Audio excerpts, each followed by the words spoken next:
Alhamdulillah wassalatu wassalamu ala Rasulillah wa ala alihi wa sahbihi wa mawalah wa la hawla wa la quwata illa billahi wa ba'du.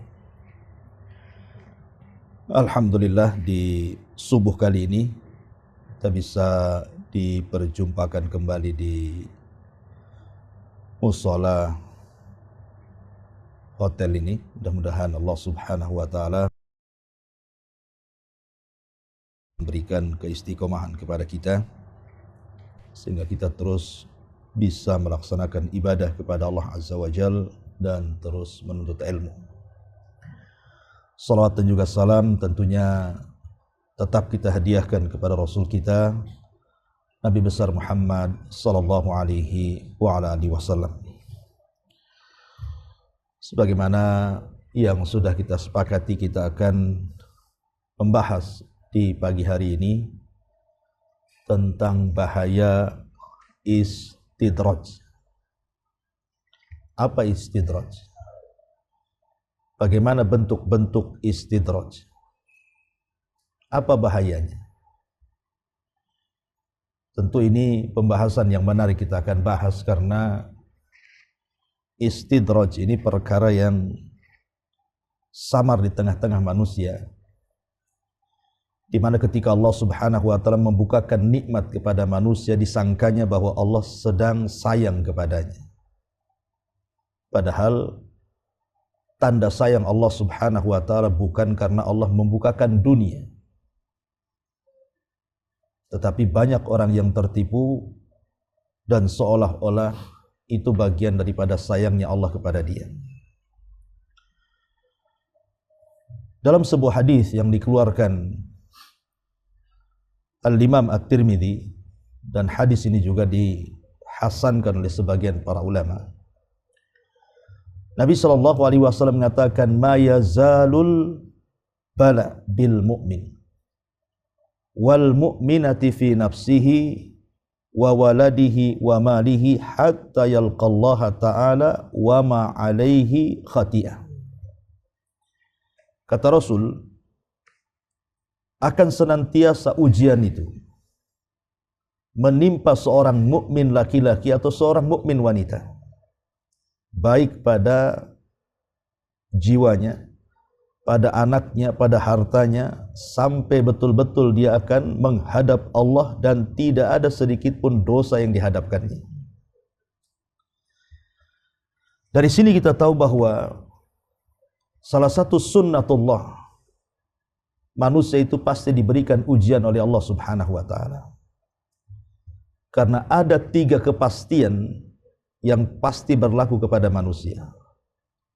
1, bahwa manusia pasti tidak akan istirahat di dunia.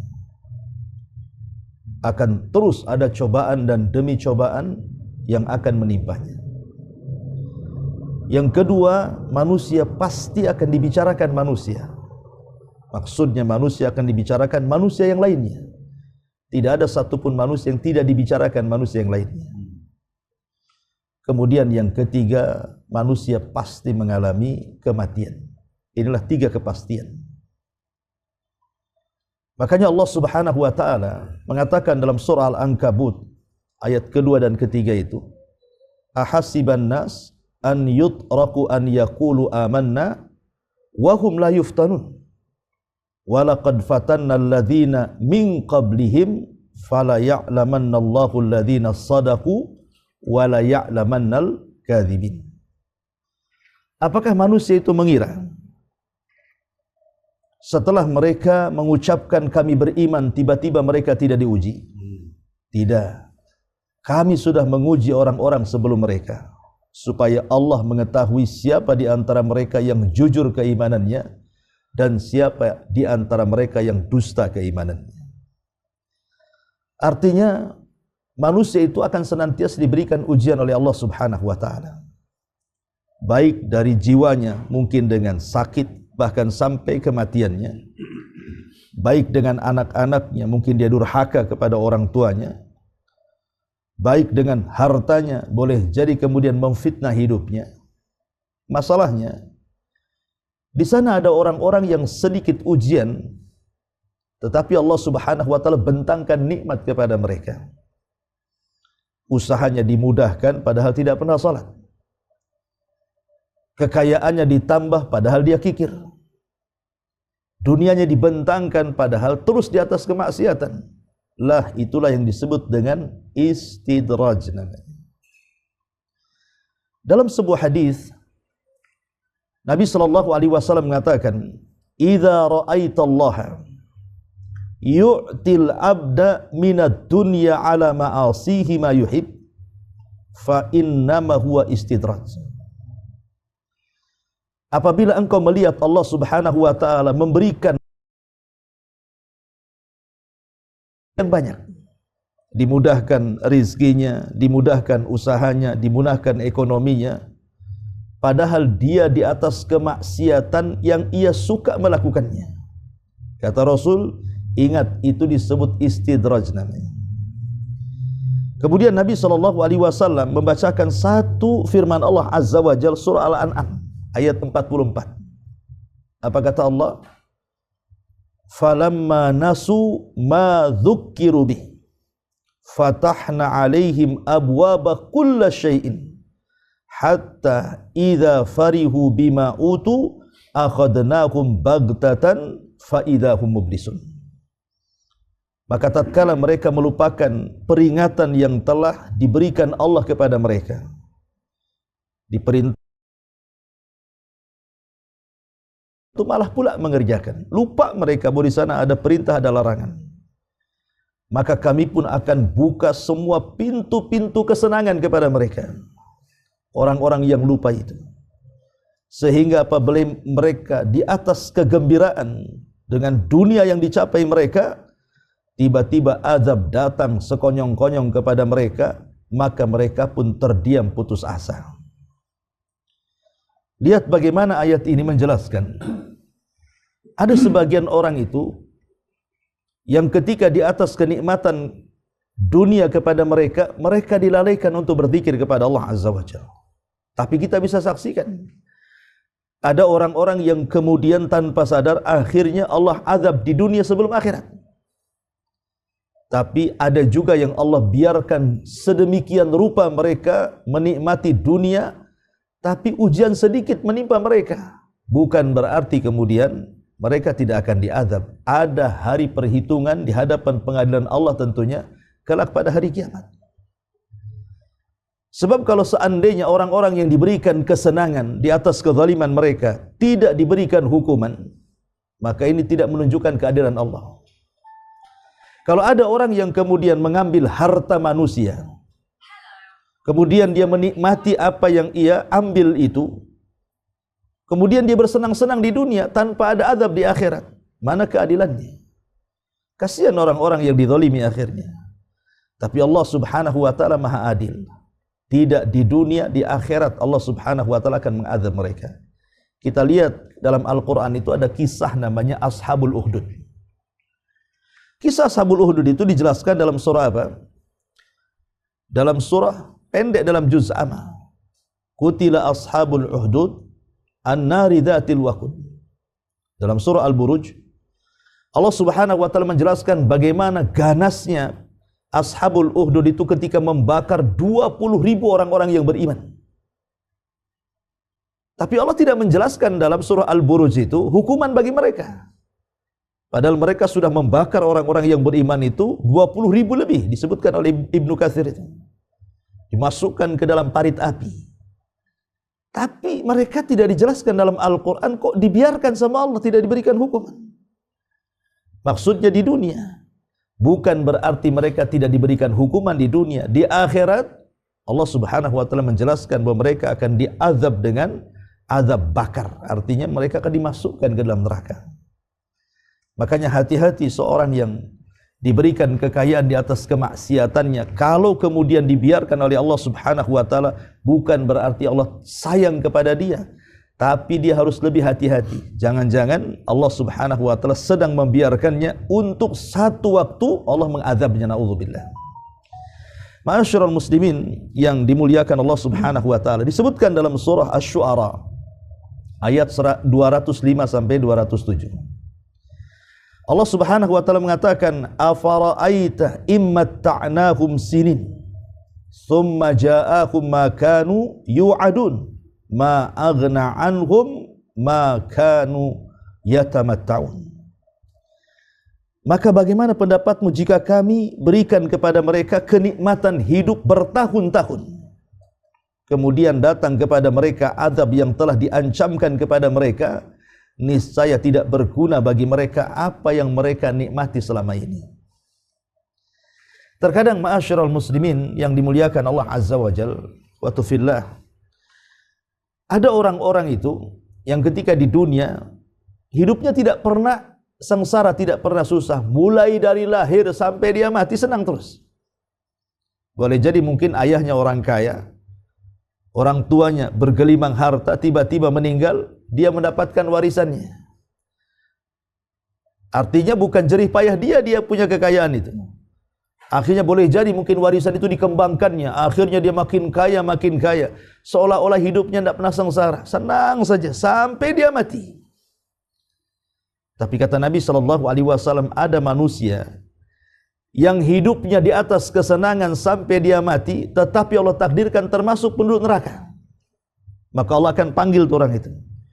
Kemudian Allah akan celupkan satu kali ke neraka. Kemudian akan diangkat kembali. Kemudian Allah katakan, wahai fulan, apakah engkau mendapati di neraka itu secuil kenikmatan? Dia mengatakan, ya Rabb, tidak sama sekali. Bahkan menghilangkan memori kalau dia itu pernah senang. Jadi kesenangan di dunia yang ia rasakan dari lahir sampai mati, dengan dicelupkannya dia ke neraka satu kali celupan, melupakan memori semua yang pernah dia alami di dunia. Subhanallah. Coba bayangkan bagaimana dahsyatnya neraka di sini. Bisa menghilangkan semuanya, seolah-olah dia tidak pernah hidup senang. Lah disinilah jangan sampai kemudian orang itu tertipu dengan istidraj di sini. Ma'asyiral muslimin yang dimuliakan Allah Subhanahu wa taala, disebutkan oleh para ulama tentang gambaran istidraj itu seperti apa. Ada 6 perkara, hati-hati kalau ada pada diri kita ini. Karena ini gambaran istidraj, 6 perkara ini. Pertama, Allah bukakan dunia semudah-mudahnya. Hati-hati kalau Allah Subhanahu wa taala membukakan dunia dengan sangat mudah. Buka usaha ini untung, buka usaha itu untung. Gelar ekonomi ini untung. Pokoknya apapun yang ia usahakan di dunia, tidak ada ruginya tuh. Ya mungkin sekali-kali rugi, tapi kalau kemudian diberikan keuntungan lebih banyak dibandingkan ruginya. Padahal ibadah dia itu tidak banyak. Tapi Allah Subhanahu wa taala seluasnya. Hati-hati kalau seperti ini. Jangan tertipu dengan mudahnya urusan dunia. Yang kedua, Allah Subhanahu wa taala memberikan tambahan umur. Usianya mungkin melampaui batas yang disabdakan Nabi SAW. Kata Rasul, usia umatku berapa? Antara 60 sampai 70. Ya. Tiba-tiba Allah berikan usia lebih daripada 70. Mungkin 80, mungkin 90. Ini hati-hati. Kok bisa ditambah usianya oleh Allah Subhanahu wa taala? Padahal dosanya itu tidak pernah berhenti. Kok ditambah usianya? Sementara ada anak-anak muda mati sebelum batas usia yang ditetapkan Nabi SAW. Mungkin di usia 40 tahun dia meninggal, mungkin di usia 45 dia meninggal. Ini 80 tahun tak mati-mati. Lah kalau diberikan usia panjang ini, sementara dia masih melakukan dosa, nih jangan-jangan istidraj nih. Karena umur ini kan nikmat dari Allah kan. Kata Nabi SAW, sebaik-baik manusia itu man tala umruhu wa hasuna amaluhu. Sebaik-baik manusia itu kalau Allah panjangkan umurnya, tapi baik pula di amalnya. Tapi seburuk-buruk manusia itu man tala umruhu wa sa'a amaluhu. Tapi ada orang yang dipanjangkan umurnya, buruk pula di amalnya. Hati-hati nih. Kalau buruk amalnya kemudian kok dipanjang-panjangkan umurnya, jangan-jangan ini istidraj. Ya. Ini yang kedua. Yang ketiga, boleh jadi Allah Subhanahu wa taala menunda azabnya. Harusnya sudah diazab orang kayak gini tuh, mungkin karena kezalimannya itu. Kan ada hadis Nabi SAW, ada dua perkara yang hukumannya itu Allah segerakan di dunia sebelum akhirat. Kata Nabi SAW, ma min dzambin ajjalallahu uqubatahu fid dunya qabla al-akhirah. Ada dosa yang disegerakan azabnya di dunia sebelum akhirat, kata Rasul. Apa itu? Al-baghyu wa qati'atur rahim. Orang yang suka melakukan kezaliman. Dengan kekayaannya dia zalim, karena orang kaya itu kan mudah melakukan kezaliman ya. Menzalimi diri sendiri dengan melakukan kemaksiatan kepada Allah, atau menzalimi orang. Datang ke tukang sihir, kasih duit, sihir si anu, kan itu ya. Datang ke Samsing, kasih duit, pukul si anu. Orang kaya itu mudah saja dia melakukan kezaliman. Tetapi dia hidupnya tidak pernah diazab di dunia. Harusnya orang ini kan disegerakan hukumannya tuh. Atau orang-orang yang mutus silaturahim. Ini kalau Allah Subhanahu wa taala tunda azabnya di dunia, hati-hati. Ini jangan-jangan istidraj namanya.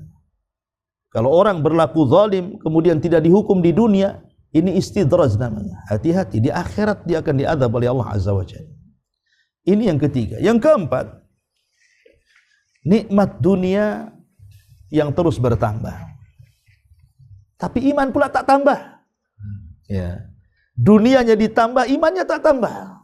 Dunia ditambah, takwanya pula tak tambah. Dunia ditambah, ibadah pula tak tambah. Lah ini juga bagian daripada istidraj.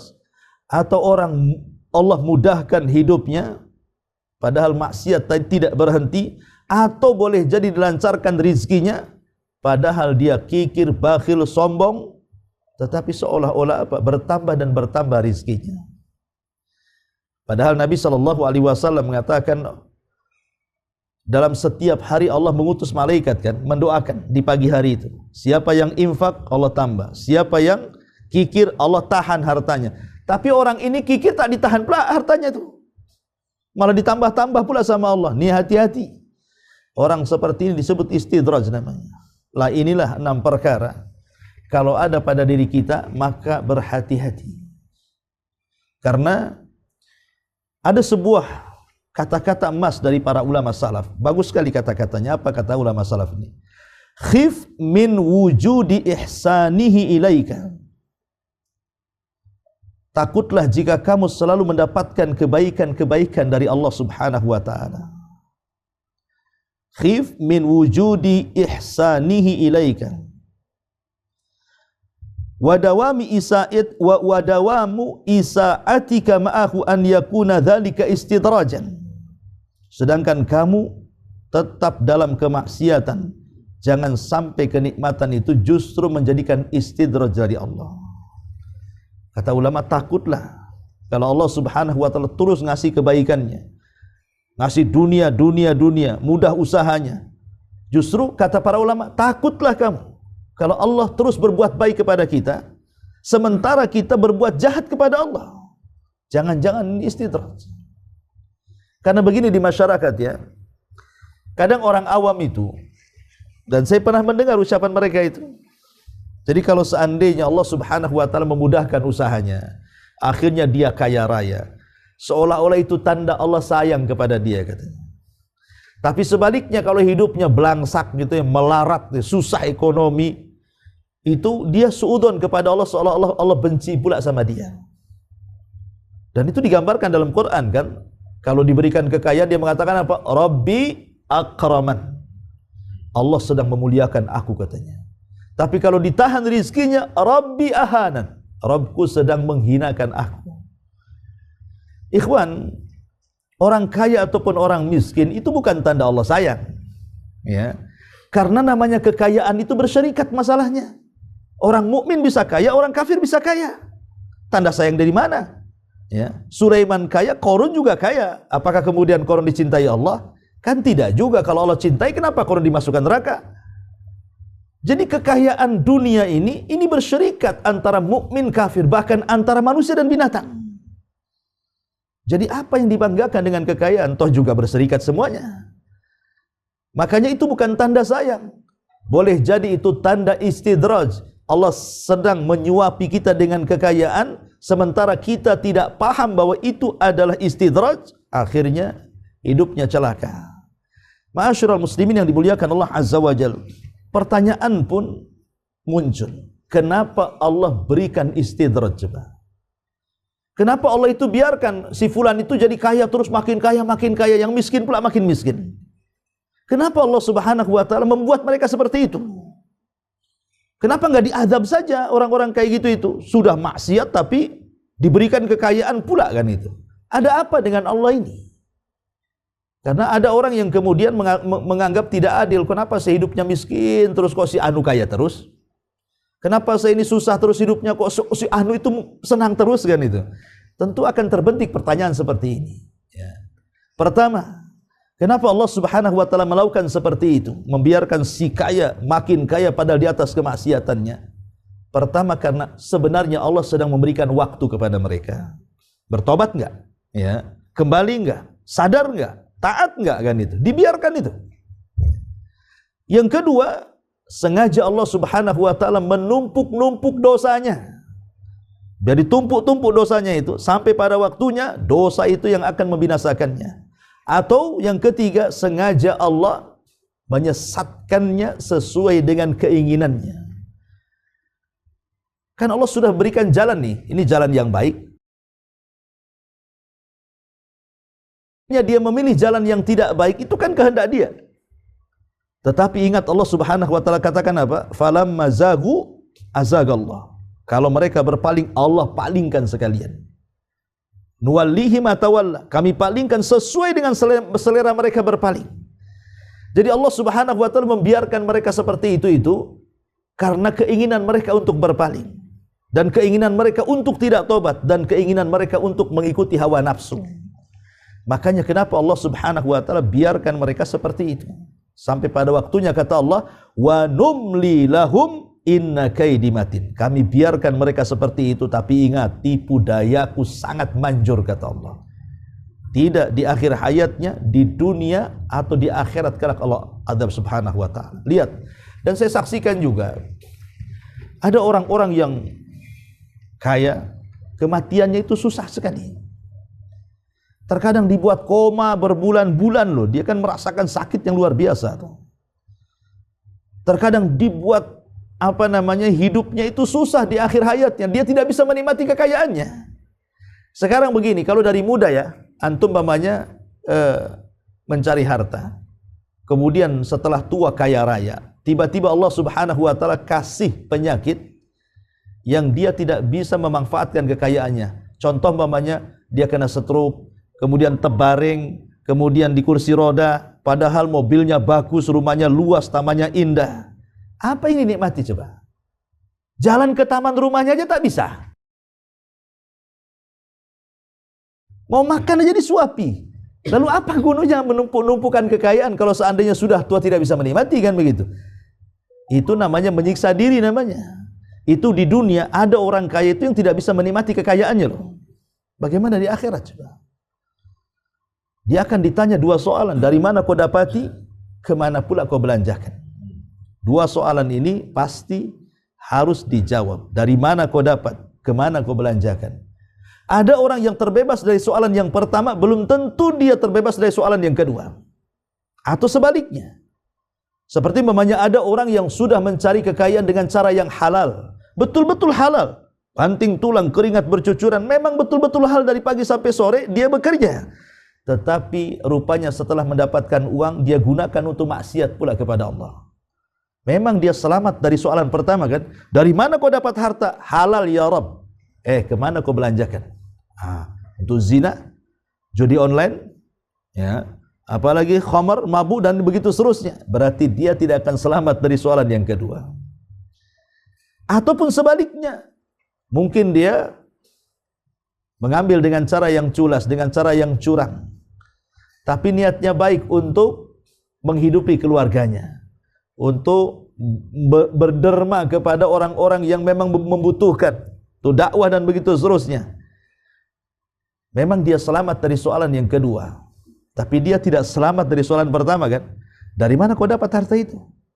Ya. Oh, hasil judi ya Rabb, kan itu. Kemana kau belanjakan? Bangun masjid ya Rabb. Nah, memang bagus tuh bangun masjidnya. Tapi dari mananya? Itu juga perlu dijawab. Tapi walaupun demikian, yang namanya harta haram itu tidak akan diterima oleh Allah Subhanahu wa taala. Karena Allah itu jamil yuhibbul jamal. Innallaha thayyibun la yaqbalu illa thayyiban. Allah itu baik, tidak mungkin menerima kecuali yang baik-baik. Ya. Umpamanya kayak cerita siapa itu? Robin Hood, ya kan? Dia mencuri, kasih fuqara, kan? Diterima? Enggak. Dalam Islam itu Allah itu baik, tidak menerima kecuali yang baik-baik. Ya. Nah, ini yang harus dipahami bahwa istidraj ini sangat bahaya sekali, ya. Ma'asyiral muslimin wal muslimat rahimani wa rahimakumullah. Adapun bahayanya istidraj ini, karena istidraj ini menyangkut dosa besar yang disebut dengan al-amnu min makrillah. Dia merasa aman dari makar Allah, itu masalahnya. Jadi kenapa istidraj ini sangat bahaya? Karena dia merasa aman dari makar Allah, itu masalahnya. Sementara aman dari makar Allah ini madaratnya besar. Pertama, orang yang merasa aman dari azab dan makar Allah itu, maka dia menjadikan orang itu lalai untuk melakukan ketaatan. Orang kalau merasa aman dari makar Allah, dia akan merasa aman, sehingga tidak ibadah pun tidak ada masalah. Toh juga sehat-sehat saja. Si anu tuh yang suka sholat tuh sakit banyak tuh, asam uratnya, kolesterolnya, darah tingginya numpuk tuh. Nah, saya tak sholat, sehat-sehat tuh. Akhirnya apa? Baik tak sholat katanya. Orang itu sholat banyak penyakit pula. Itu gara-gara aman dari makar Allah tuh. Akhirnya dia lalai untuk beribadah kepada Allah Subhanahu wa taala. Ini yang pertama. Yang kedua, ingat bahwa merasa aman dari makar Allah Subhanahu wa taala itu apa bedanya Anda dengan binatang? Nggak ada beda. Ya. Lihat binatang itu aman-aman aja tuh kan. Ya, dia mau curi makanan kawannya ya aman-aman aja gitu ya. Dia mau hantam kawannya juga ya aman-aman saja. Nah, itulah orang yang aman dari makar Allah itu kurang lebih kehidupannya seperti binatang. Kepikiran, wah nanti Allah akan balas jendahal. Ya. Kalau dia sakiti orang itu, dia senang-senang saja. Kenapa? Dia tidak terpikir bahwa Allah akan membalas itu kezaliman dia. Lalu apa bedanya Anda dengan binatang? Ya. Kemudian yang ketiga, aman dari makar Allah ini, kata Allah, termasuk orang-orang yang rugi, termasuk orang-orang yang kafir, bahkan termasuk dosa besar. Ada sebuah ayat dalam Al-Quran, Allah Subhanahu wa ta'ala mengatakan, afa amina ahlul qura an ya'tiyahum ba'suna bayatan wa hum na'imun. Awa amina ahlul qura an ya'tiyahum ba'suna dhuhan wa hum yal'abun. Afa aminu makrallah wa fala ya'manu makrallahi illal qaumul khasirun. Apa kata Allah? Apakah penduduk negeri itu merasa aman ketika datang azab kami di waktu malam sementara mereka sedang tidur? Apakah mereka merasa aman penduduk negeri itu ketika kami datangkan azab di waktu duha sementara mereka sedang bermain-main? Apakah mereka aman dari makar Allah? Dan tidaklah orang yang merasa aman dari makar Allah kecuali orang-orang yang rugi, kata Allah. Kita lihat di negeri Indonesia ya. Ya, kalau antum di Singapura mungkin jarang lah dengar musibah-musibah itu kan. Tapi di negeri saya di Indonesia ini macam-macam musibah itu. Ada tsunami, ada gempa, ada angin puting beliung dan angin-angin yang lainnya, ada banjir. Dan itu tidak sedikit makan korban. Bukan 1-2 orang yang mati, bahkan sampai ribuan orang mati itu. Saya perhatikan bencana ini yang Allah timpakan di negeri Indonesia ini, itu kebanyakan di malam hari. Itu kebanyakan di malam hari atau mendekati subuh tuh. Seperti tsunami, gempa itu. Kenapa Allah Subhanahu wa ta'ala buat seperti itu coba? Yang membuat manusia tidak persiapan. Tahu-tahu datang gempa, tahu-tahu datang angin, tahu-tahu datang banjir. Kenapa selalunya malam gitu kan? Inilah jawaban Al-Quran inilah. Bahwa manusia itu jangan pernah lalai. Allah bisa saja mengirimkan bencana sekonyong-konyong tanpa mereka sadari. Di saat itulah mereka belum bertobat, tiba-tiba Allah cabut nyawanya. Ini kan bahaya istidraj namanya. Nah inilah kalau sudah aman dari makar Allah ketika datang musibah seperti ini yang kita takutkan. Kalau seandainya kita meninggal di atas su'ul khatimah, na'udzubillah thumma na'udzubillah. Ma'asyiral muslimin yang dimuliakan Allah Subhanahu wa taala. Manusia yang sedang istidraj ini hakikatnya dia tertipu dengan dunia sebenarnya. Lah sementara dunia sendiri, kata para ulama disebutkan tentang hakikat dunia itu. Dunia ini banyak kerusakannya, ikhwan. Salah satunya disebutkan asbab min asbabi wuku'i ilal ma'asi. Ulama mengatakan bahwa dunia ini sirutugen, rahasia bejatnya orang, rahasia jahatnya orang itu karena dunia. Karena rata-rata orang-orang yang diberikan dunia biasanya mereka mudah untuk maksiat kepada Allah. Kenapa demikian coba? Ya gimana tidak maksiat ahli dunia itu? Wasilah maksiat di tangan dia. Ya kan? Sekarang kebanyakan maksiat itu kan pakai uang. Pakai uang kebanyakan maksiat kan? Beli khamar pakai uang, zina pakai uang, judi pakai uang. Semua pakai uang, menzalimi orang aja pakai uang. Sehingga dunia itu wasilah kejahatan. Makanya wajar kalau ulama mengatakan bahwa dunia itu sirutugian, rahasia jahatnya orang itu karena dunia tuh. Dan itu disebutkan dalam Quran kan, kalla innal insana la yatgha an ra'ahu stagna. Sekali-kali manusia itu janganlah melampaui batas kalau dunia dibentangkan kepadanya. Karena umumnya kalau dunia sudah dibentangkan, kebanyakan melampaui batas kecuali Allah yang rahmati orang itu. Contoh umpamanya dalam Al-Quran saja ya, kisah Qarun. Anda tahu bahwa Qarun itu bukan orang biasa. Qarun itu orang soleh. Bahkan disebutkan dia seorang munawir, wajahnya penuh dengan cahaya. Kenapa? Karena dia pakar pembaca Taurat. Jadi Qarun itu kalau baca Taurat indah suaranya. Kalau di zaman sekarang lah qori-qori itulah ya, yang diundang sini suruh ngaji, suaranya melengking indah. Lah Qarun seperti itu, diundang kemana-mana untuk membaca Taurat tuh. Saking indah suaranya si Qarun tuh. Tapi hidupnya miskin. Sampai satu hari dia datang kepada Nabi Musa agar didoakan kepada Allah supaya Allah berikan kecukupan kepada dia. Maka Nabi Musa pun mengajarkan banyak doa kepada Qarun. Akhirnya Qarun belakangan menguasai Ismul A'zam, nama Allah yang sangat agung, yang kalau berdoa dengan nama itu dikabulkan keinginannya.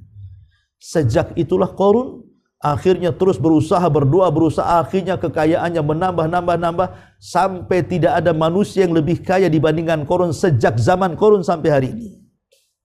Siapa yang lebih kaya daripada Qarun? Kuncinya saja yang bawa orang ramai dan kuat-kuat. Itu kuncinya, belum gemboknya, belum pintunya, belum gudangnya, kuncinya loh ya. Kalau kita kunci kecil kan itu. Qarun kunci besar. Tetapi ketika Allah Subhanahu wa taala uji seperti itu, bukannya Qarun makin soleh. Ketika datang syariat zakat, Nabi Musa mengirim orang untuk meminta kekayaannya. Disinilah mulai sombongnya si Qarun itu. Dan mengatakan apa? Enak saja Nabi Musa ngambil-ngambil hartaku katanya. Innama utituhu min ilmin indi. Ini kekayaan hasil jerih payah saya. Saya capek mencarinya. Ini kekayaan datang. Kata-kata Qarun ini menjadi simbol munculnya Qarun-Qarun yang lainnya sampai hari ini. Coba lihat. Ketika ada orang kaya mengatakan, ya wajar saja saya kaya. Saya sekolah tinggi. S1, S2, S3, doktor, profesor. Masa profesor miskin? Nah, kan itu. Ya wajar saja saya kaya. Saya ini pilot. Saya dokter. Saya ini pengusaha. Saya ini bos. Saya punya... Subhanallah. Ya. Seolah-olah kekayaan itu karena kecerdasan dia, karena title dia. Bukan, banyak orang miskin kaya juga kok. Artinya banyak miskin pendidikan, kalau Allah bentangkan kekayaan, kaya juga. Di Surabaya itu ada orang kaya, tidak sekolah. Kan itu. Sampai masuk nomor urut keberapa di sana itu. Tidak sekolah. Anak buahnya itu yang S1, S2, S3 doktor itu. Bosnya itu tak sekolah itu. Artinya dari sini bahwa kekayaan itu bukan dilihat dari kecerdasan kan. Itu rizki dari Allah, itu kekayaan itu. Terkadang banyak orang yang sekolah tinggi pun tak kaya-kaya juga kan itu. Tapi banyak juga yang tidak sekolah kaya atau sebaliknya. Intinya bahwa kekayaan itu bukan karena kecerdasan kita. Kekayaan itu datang dari Allah Subhanahu wa taala. Cerdas ini sebab saja. Ya. Jangan kemudian disandarkan kekayaan itu kita yang dapati. Tidak, kekayaan itu anugerah dari Allah yang harus kita syukuri. Itu masalahnya, ya. Jadi Qarun ini terkena istidraj. Maka kalau sekarang orang yang terkena penyakit istidraj, hakikatnya dia Qarun yang muncul di zaman sekarang itu. Karena dia merasa bahwa dunia sudah mengikatnya. Padahal dunia ini saya katakan tadi sebab terjerumusnya orang kepada kemaksiatan. Yang kedua, rata-rata permusuhan manusia, baik antar keluarga, baik antar tetangga, baik antar kawan, ini biasanya masalah dunia. Musuhan itu masalah dunia. Keluarga, masalah waris. Betapa banyak orang perang gara-gara waris, kan? Di negeri kita ini, kalau lihat berita, di negeri saya di sini, Masya Allah, ada saja orang bunuh-bunuhan gara-gara waris. Yang lebih, dia bunuh pemilik hartanya supaya cepat dapat waris. Dia bunuh bapaknya tuh, biar cepat dapat waris. Ada juga seperti ini. Ya kalau antara saudara yang dapat waris mungkin wajar kan, karena ingin dapat banyak, yang ini ingin dapat lebih. Ini dibunuh bapaknya supaya cepat warisannya keluar. Ingat, dalam Islam, kalau dia membunuh pemilik waris, maka sampai kiamat dia tidak dapat waris. Memang begitu hukumannya. Ya, barang siapa yang membunuh ahli waris, pemilik harta warisan, maka selamanya ahli waris tidak akan dapat warisan sampai kiamat. Tapi ini terjadi kan? Atau mungkin antar tetangga hasad. Hasad.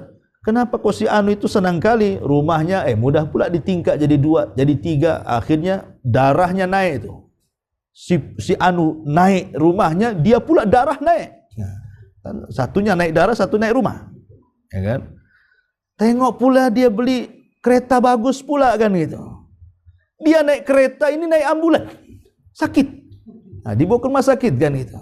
Karena naik darahnya, darah tinggi akhirnya. Si Anu senang dia mati seteruk kan itu. Kan inilah gara-gara seperti ini, harta ini kan yang mengundang orang itu bermusuhan kan itu. Antar kawan, berbisnis umpamanya kan. Satu zalim dengan yang lainnya. Makanya Allah mengatakan apa? Wa inna katsiran minal khulata la yabghi ba'duhum ba'dha. Kebanyakan orang yang berserikat dalam bisnis itu pasti ada yang zalim. Pasti ada yang zalim. Allah yang mengatakan seperti itu. Jadi kalau Anda ini 3-4 orang buat bisnis, ya, pasti ada yang zalim salah satunya. Mesti itu. Entah dia tidak amanah, entah dia berkhianat, entah dia bawa uang, entah ambil uang, mesti ada tuh. Makanya kadang-kadang orang tak mau berbisnis dengan orang kan, takutnya ditipu, takutnya kena zalim orang. Lah, ini semua gara-gara harta semuanya. Makanya kenapa orang-orang yang istidraj ini mereka tidak sadar, mereka sedang membuat permusuhan sebenarnya.